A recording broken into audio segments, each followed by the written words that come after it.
పెద్ద గిన్నె పెట్టుకొని దాంట్లో ఆయిల్ పోసుకున్నాం. ఇలా ఆయిల్ పోసుకున్నాం కదా, ఇలా కొంచెం గరం మసాలా సామాన్లు వేసుకున్నాం. కొంచెం అల్లం వెల్లుల్లి పేస్ట్ వేసుకున్నాం. వేగుతుండగా ఆనియన్స్ని కొంచెం కచ్చా పచ్చాగా మిక్సీలో వేద్దాం. ఇవి కూడా వేసుకున్నాం.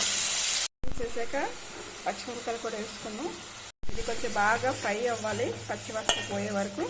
ముందుగా శుభ్రంగా క్లీన్ చేసుకొని తోకాన్ని తీసి ఉప్పు, పసుపు, కారం వేసి మ్యారినేషన్ చేసి ఉంచాను. ఇది చింతపండు పులుసు కూడా తీసి ఉంచుకున్నాను.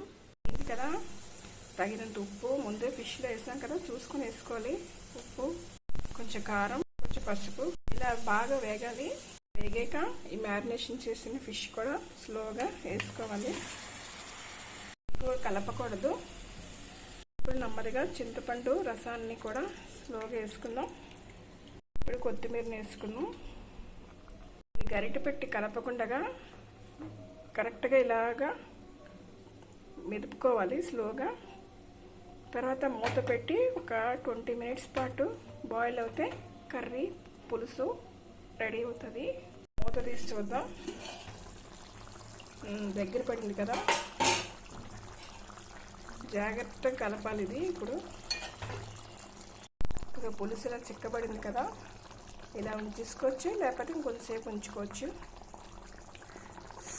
మంచి వాసన వస్తుంది. దీంట్లోనే ధనియాల పొడి, జీలకర్ర పొడి కూడా వేసుకుంటే ఇంకా టేస్ట్ వస్తుంది.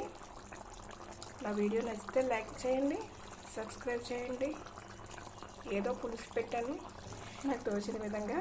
నచ్చితే లైక్ చేయండి ఫ్రెండ్స్. Thank you.